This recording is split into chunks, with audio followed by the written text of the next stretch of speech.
16 लाख कामगारों पर गिरफ्तारी की तलवार, मांगे मानने की जगह कर्मचारियों पर वार, एस्मा लेगा हड़तालियों का इम्तिहान, क्या कानून निकालेगा समस्या का समाधान।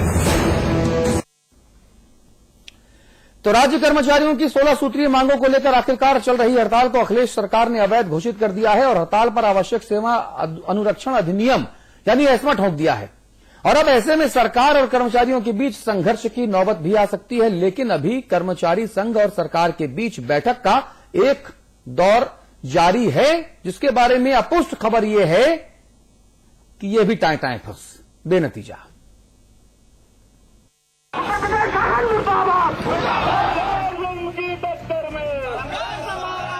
16 लाख कर्मचारी कभी हड़ताल पर नहीं गया।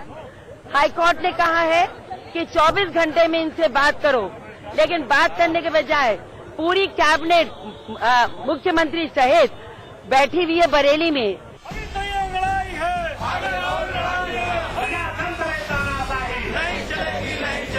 12 नवंबर से 16 सूत्री मांगों को लेकर 16 लाख से ज्यादा राज्य कर्मचारी हड़ताल पर हैं।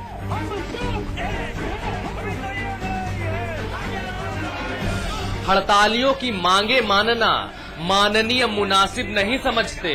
8 दिन तक मौका ताड़ा, फिर कामगारों के आगे कानून का इक्का फेंक दिया और अब एस्मा का इक्का ऐसा है जिसमें 6 महीने तक हड़ताली छींक भी नहीं ले सकते। अगर फिर भी हड़ताली पौरुष दिखाएंगे तो पकड़े जाएंगे, 6 महीने जेल की हवा खाएंगे। एस्मा लागू होते ही हक की हड़ताल जुर्म का जाल बन गई है, जिससे निकलने का एक ही रास्ता है, हक भूलो काम पर चलो। अभी तो ये लड़ाई है, आगे और लड़ाई है।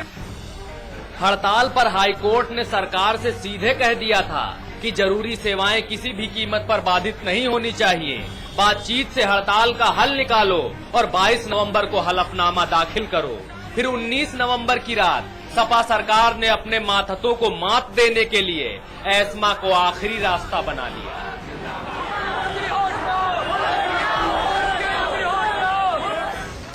हड़ताली कर्मचारियों की हक की काट के लिए सरकार ने सख्ती से कानून की कैंची चला दी है, लेकिन कामगार आर पार की लड़ाई के लिए लामबंद हैं, जिद पर अड़े हैं। जवाब में उतरी बीजेपी ने एस्मा को तानाशाही के तराजू पर रख दिया। ज्यादती करने से, जबरदस्ती करने से कभी किसी समस्या का हल नहीं निकल सकता। हमेशा सरकारों को संवेदनशील होना चाहिए, लोगों की भावनाओं को समझना चाहिए, उस पर बैठ के विचार विमर्श करना चाहिए और रास्ता निकालना चाहिए।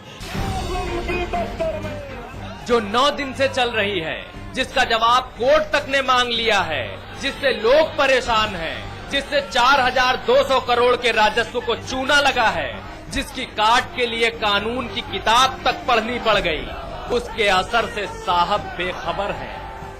कोई मेरे ख्याल से रोजमर्रा की जिंदगी पर असर है नहीं, क्योंकि दफातर में तो थोड़ा जिस तरह से काम होता है उसमें होता भी है, नहीं भी होता है, तो जनता ये सोचे हुई है कि आजकल नहीं होता है। सरकार कितनी गंभीर है, सुनने के बाद समझ में आ गया होगा। मुलाजिमों के लिए और मेहनत कशों के लिए हड़ताल हौसला थी कि कुछ दाएं बाएं करके मांगे मान ली जाएंगी, लेकिन सपा को मेहनत कशों की मुराद से शायद कोई मतलब नहीं है। उत्तर प्रदेश में जारी महाहड़ताल पर अब महासंग्राम शुरू हो चुका है। हड़ताली कर्मचारियों को कुचलने के लिए सरकार ने एस्मा लगाया, तो हड़ताली कर्मचारियों ने भी अपने नारे में तब्दीली कर दी है और नया नारा दिया है, याचना नहीं अब रण होगा, संघर्ष बड़ा भीषण होगा। जाहिर है आने वाले समय में सरकार और हड़ताली कर्मचारियों में टकराहट बढ़ने वाली है। कैमरामैन विशाल वर्मा के साथ अमितेश श्रीवास्तव, लखनऊ समाचार प्लस। जी, तो जो अड़ी है ना, वो अड़ी अभी भी गई नहीं है।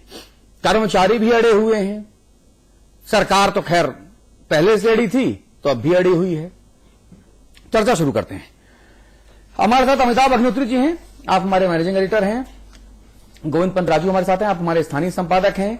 इसके अलावा हमारे साथ कांग्रेस की नुमाइंदगी कर रहे हैं भाई ओंकार सिंह साहब, बीजेपी की नुमाइंदगी कर रहे हैं विजय बहादुर पाठक साहब, और कर्मचारियों की तरफ से उनकी अगुवाई, उनका पक्ष रखने के लिए भाई GM सिंह हमारे साथ हैं। इसके पहले हमारे पास खबर आई थी कि अजय सिंह साहब हमारे साथ आएंगे, जो पिछले 2 दिनों से लगातार हमारे साथ थे, लेकिन ऐन मौके पर कार्यक्रम में परिवर्तन हुआ और जीएन सिंह साहब हमारे साथ मौजूद हैं।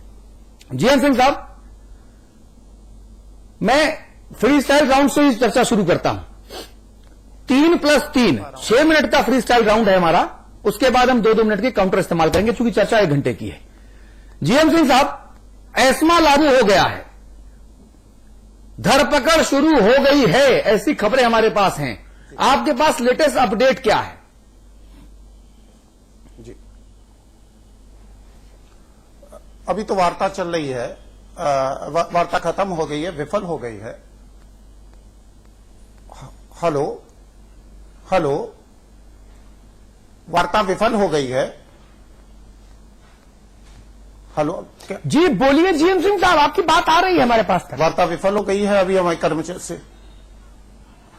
अच्छा, हमारे शीर्ष कर्मचारी नेताओं ने जो वार्ता के लिए आमंत्रण मिला था, उस पर वार्ता करने के लिए लोग गए थे, और उस पर जो वार्ता की वो वार्ता विफल हो गई है। और हम लोगों ने जैसा घोषित किया है कि 12 तारीख से हम लोग बेमियादी हड़ताल पर हैं, और 18 तारीख से सबसे पहले राजकीय ऑप्टोमेट्रिस्ट एसोसिएशन ने आवश्यक सेवाएं ठप की थी, मोतियाबिंद ऑपरेशन ठप किए, उनमें शिविर में हमारे साथियों ने सहयोग देना बंद किया। इसी तरीके से फिर इस तरह से जो 19 तारीख थी, उसमें हमारे स्वास्थ्य शिक्षा अधिकारियों ने जो जननी सुरक्षा योजना के तहत चेक काटा जाता है उसको बंद किया। इस तरह से 20 तारीख को यूपी लैब टेक्नीशियन ने इमरजेंसी सेवाएं बंद की, और कल यानी 21 तारीख को हमारी नर्सेज जो हैं वो बहनें 1 शिफ्ट में काम करेंगी, ये हम लोगों ने ऐलान किया था।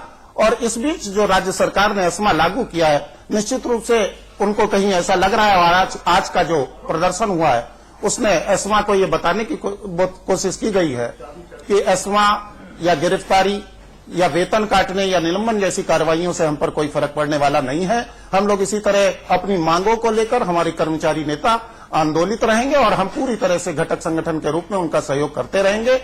और हमारी जितनी भी मांगे हैं वो सारी की सारी मांगे जायज और नाजायज की बात सरकार कर रही है। और निश्चित रूप से आप देख लीजिए, हम लोग बार बार ये बात कहते आ रहे हैं, हमारे कर्मचारी नेता कहते आ रहे हैं कि जायज और नाजायज में विभेद बता दिया जाए, और ये स्पष्ट कर दिया जाए कि नाजायज मांगे कौन है, हम उसको मानने को तैयार है। मगर भाई ओंकार सिंह साहब, ये निर्णय चाहिए, सरकार को समझ क्यों नहीं आती? क्या सरकार को प्रचंड बहुमत के बाद जो अहंकार मिला है, साथ में जीत के साथ अहंकार भी आता है, दंभ भी आता है। जब अधिकार आपको मिलते हैं तो आप अहंकारी हो जाते हैं। क्या सरकार अब उस अहंकार सिंड्रोम से ग्रसित है, और इसीलिए किसी की बात कोई नहीं सुन रहा? और अहंकार इस कदर है कि समाचार प्रेस पर सत्तारूढ़ समाजवादी पार्टी का कोई भी नुमाइंदा, जो छोटी छोटी खबरों पर बड़े बड़े फोन कॉल और एसएमएस करके हमको परेशान किया करते थे लोग कि भैया खबर चला दो, देखो हमने झंडा गाड़ दिया, आज वो भी नहीं आए इस मंच पर बातचीत करने के लिए। क्या ये अहंकार सिंड्रोम है सरकार का? बिल्कुल अतुल जी, आपने बहुत सही शब्द का इस्तेमाल किया। ये सरकार टोटल अहंकार में डूबी हुई है, और ये इसकी निरंकुशता की पराकाष्ठा है। सरकारी कर्मचारियों से इनको हर हालत में बात करनी चाहिए, उसका समाधान निकालना चाहिए। एस्मा जो इन्होंने लगाया है, इसकी जितनी भी निंदा की जाए वो समझिए कि कम है।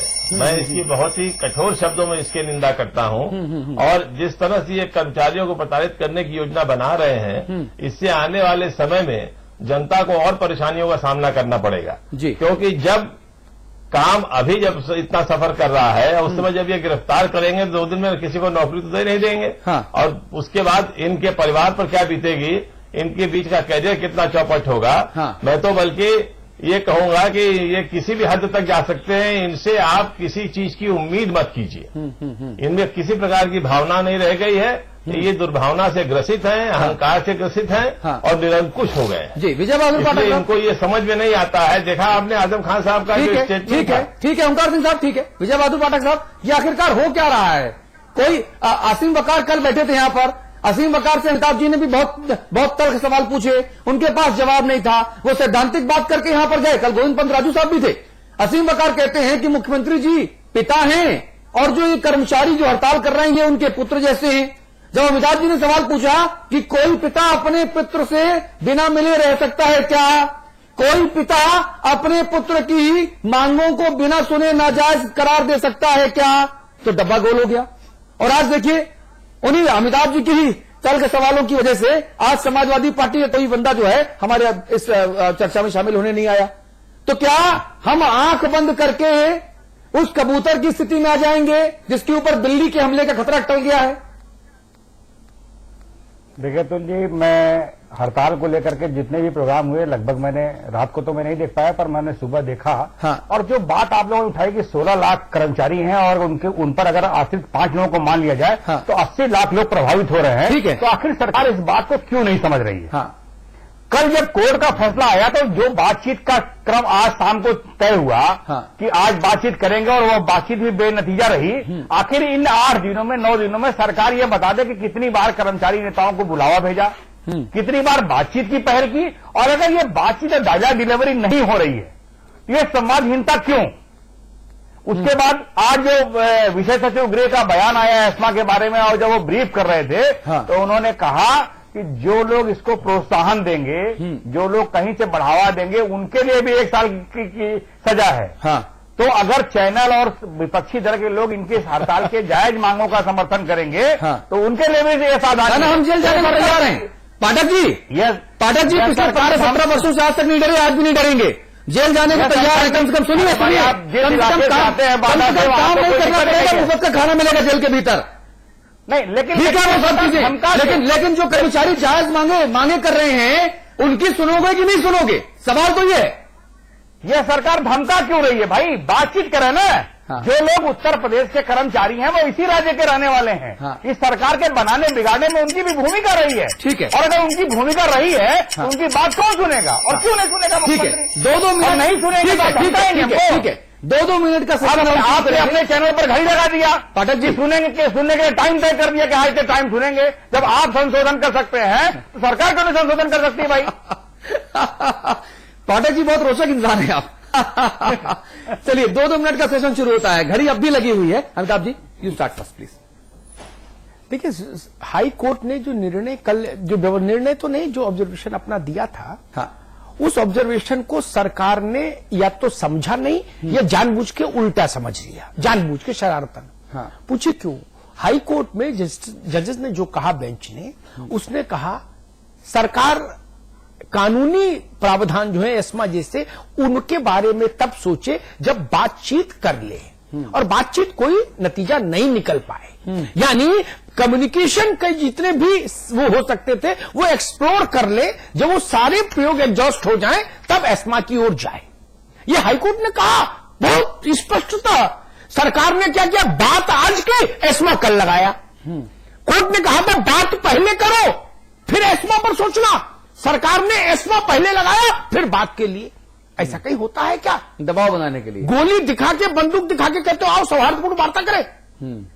पीछे गनर गोली लगाए हुए, कमर में तमंचा, और कह रहे नहीं भैया आ जाओ सौहार्दपूर्ण वार्ता करेंगे। कोई जाएगा? ये भाव है क्या लोकतंत्र का? ये लोकतंत्र विरोधी भाव है। मैं समझ नहीं पा रहा। सबसे पहले हमने जब इस बात को उठाया था तो 2 ही मुद्दों पर जोर दिया था।